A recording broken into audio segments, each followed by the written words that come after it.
أعوذ بالله من الشيطان الرجيم بسم الله الرحمن الرحيم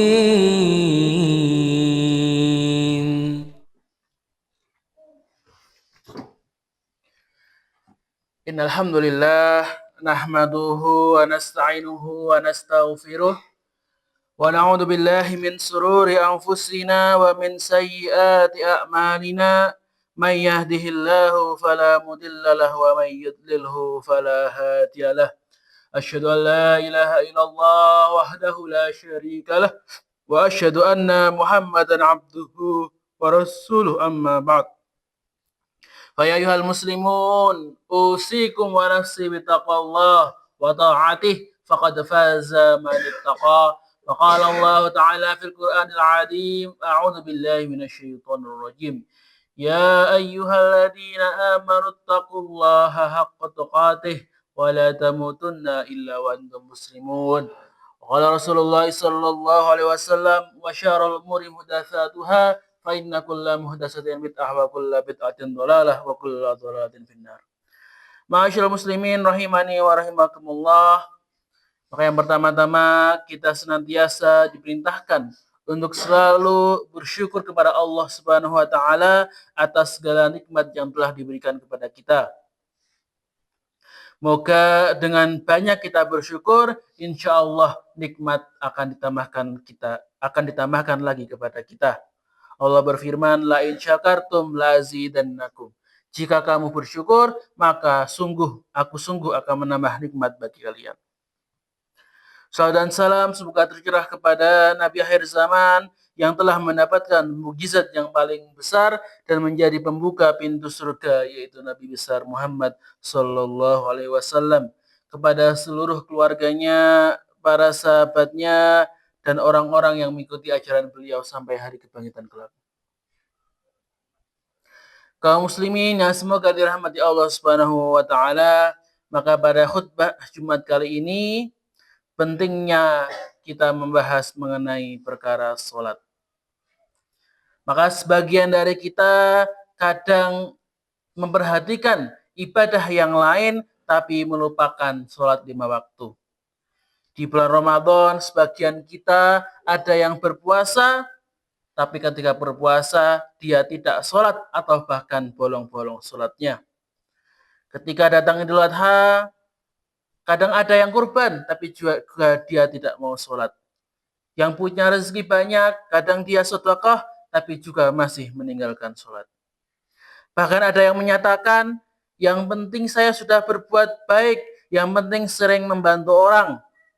Nggak masalah sholat atau tidak, yang penting menjadi orang baik. Padahal orang yang menyatakan seperti ini adalah orang yang kurang memperhatikan sholatnya. Maka ketika kita melihat fenomena seperti ini, kita perlu tahu bahwa sholat itu adalah salah satu amalan yang paling utama di dalam Islam. Yang kedudukannya sangat tinggi di dalam Islam. Yang pertama adalah sholat itu sebagai tiang agama. Dalam hadis Mu'adz radhiyallahu anhu disebutkan, Rasul amril Islamu, pokok perkara itu adalah Islam.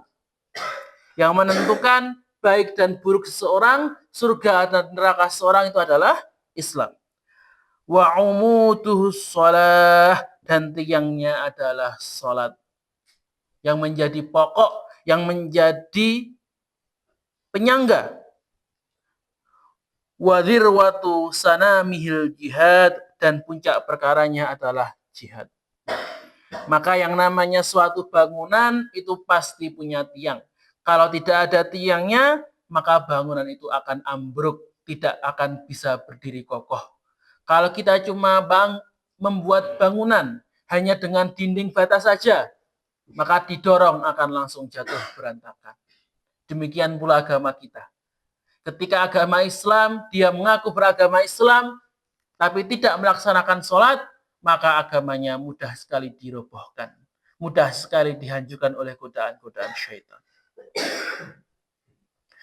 Kemudian yang kedua, sholat itu adalah amalan yang pertama kali dihisab.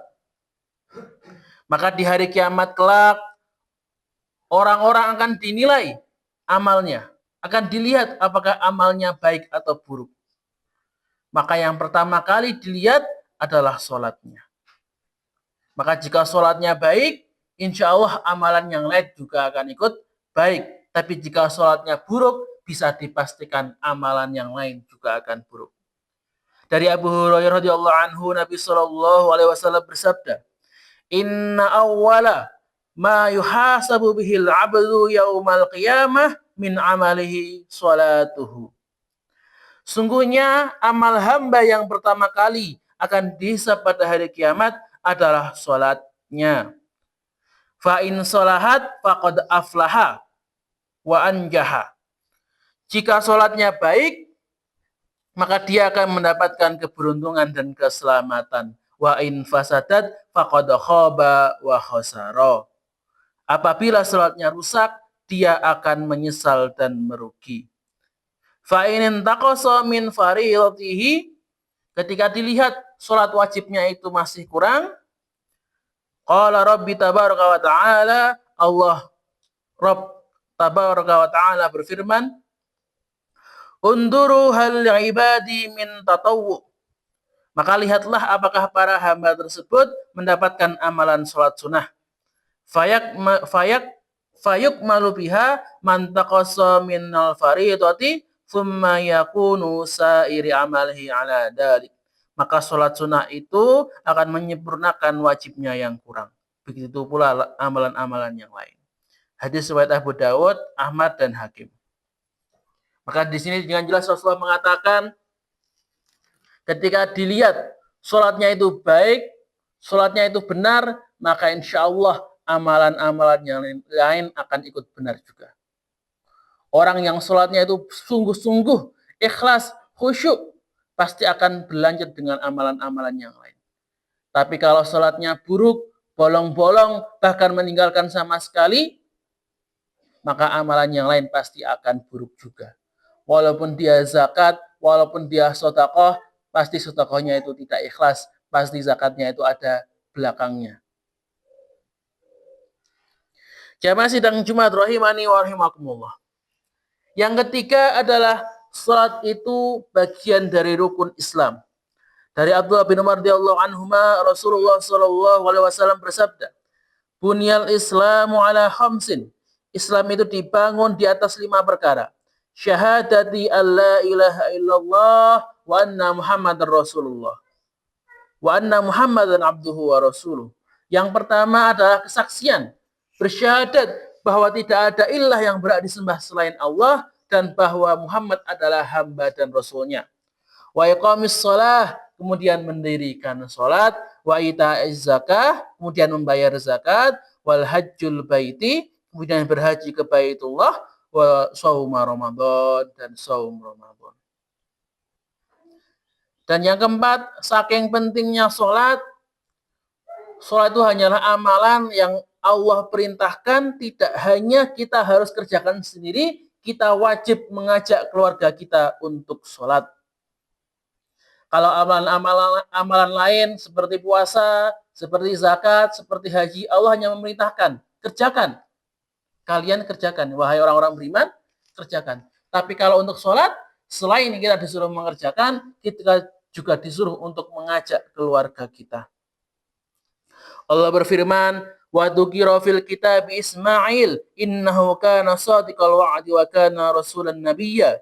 Dan ceritakanlah kisahnya Nabi Ismail, yaitu yang di dalam Quran. Sungguhnya ia adalah seorang yang benar janjinya dan dia adalah seorang rasul dan nabi. Wa kana ya'muru ahlahu bis-shalati waz-zakah wa kana 'inda rabbih maradiyya. Dan ia menyuruh keluarganya untuk salat dan menunaikan zakat dan ia adalah seorang yang diridhoi di sisi Rabb-nya. Kita lihat bagaimana bahkan Nabi Ismail itu mengajarkan dengan memerintahkan keluarganya untuk melaksanakan salat.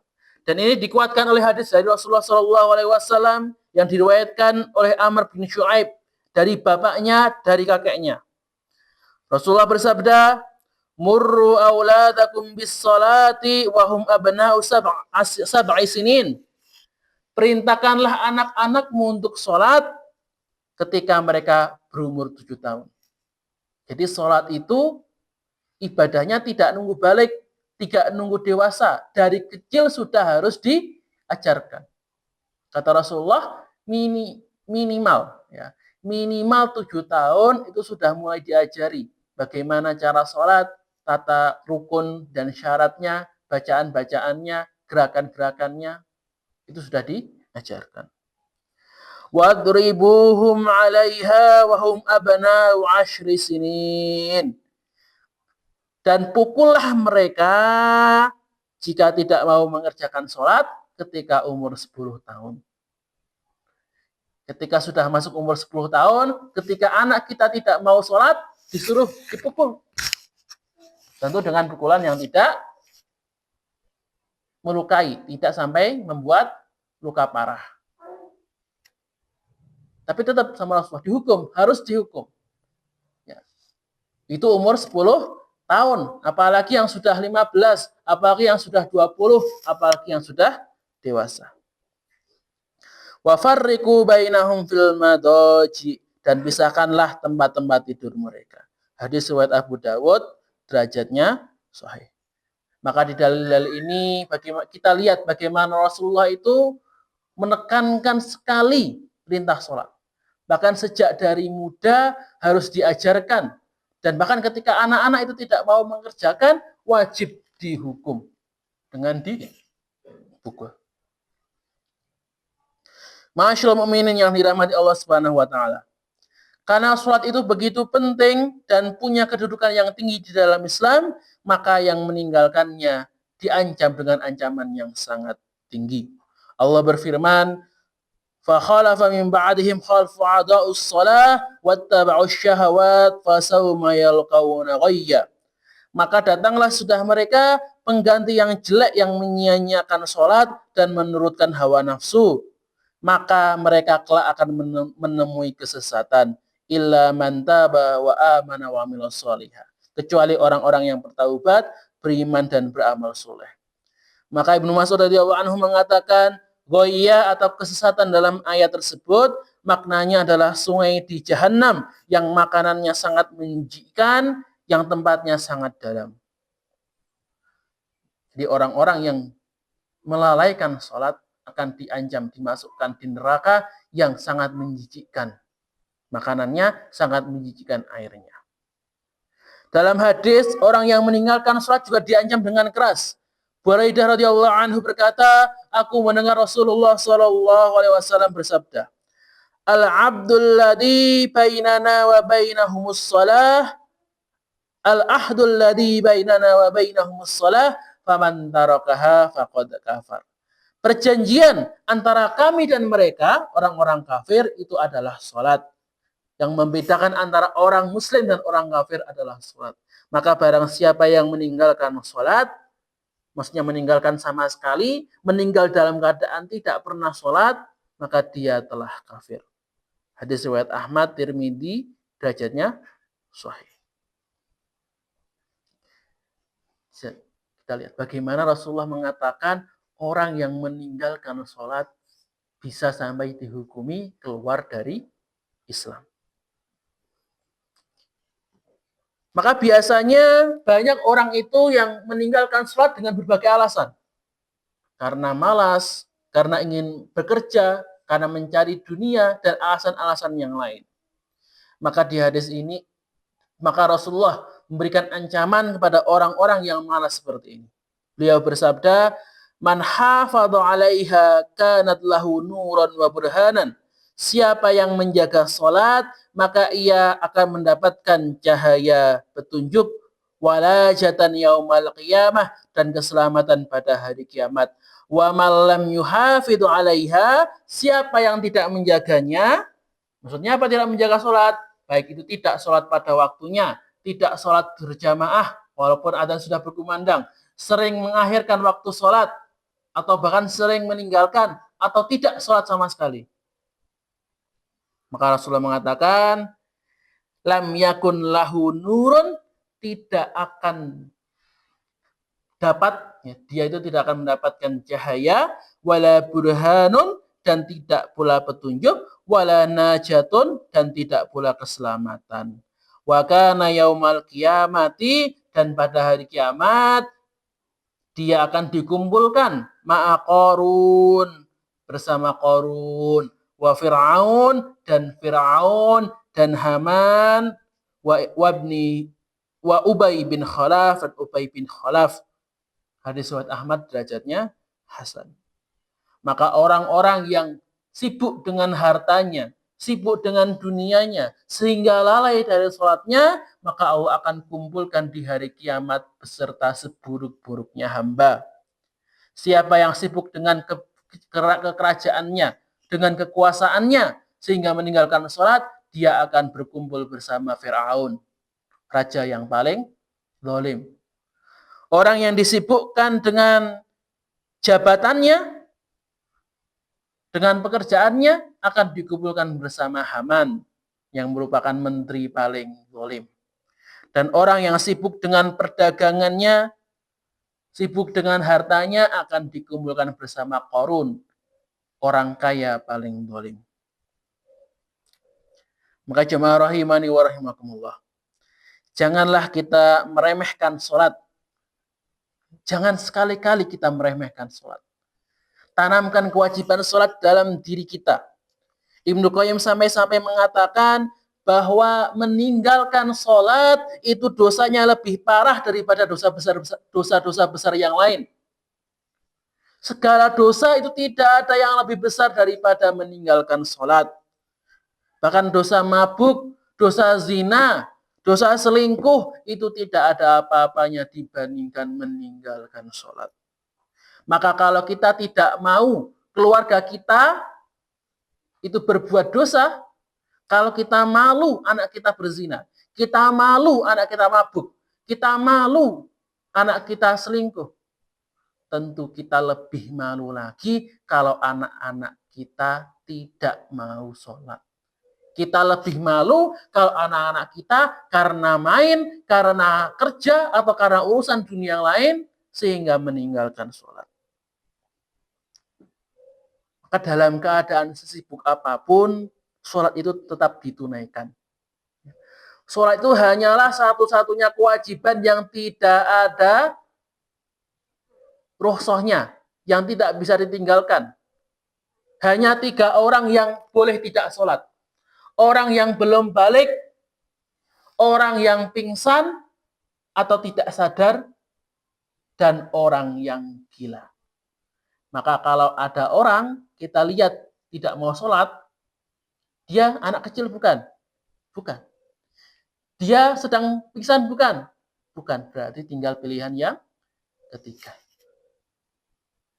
Kalau tetap tidak mau sholat.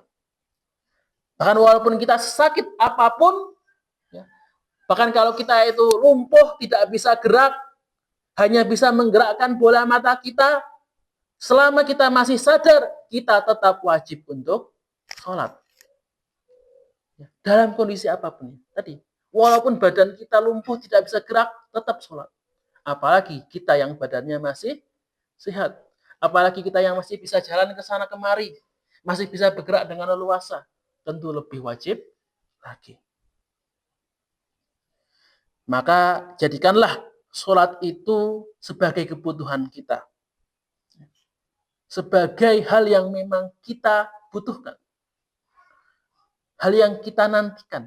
Bukan hanya sekedar sebagai rutinitas semata. Maka semoga Allah memberikan kita taufik dan hidayah agar kita rutin menjalankan sholat setiap harinya. Dan semoga kita selalu menjalankan sholat dalam kondisi berjamaah. Amin amin. Aqulu qouli hadza barakallahu li wa lakum fil Qur'anil azim wa nafa'ani wa iyyakum minal ayati wadh dzikril hakim wa taqabbal minni tilawatahu innahu huwal ghafurur rahim.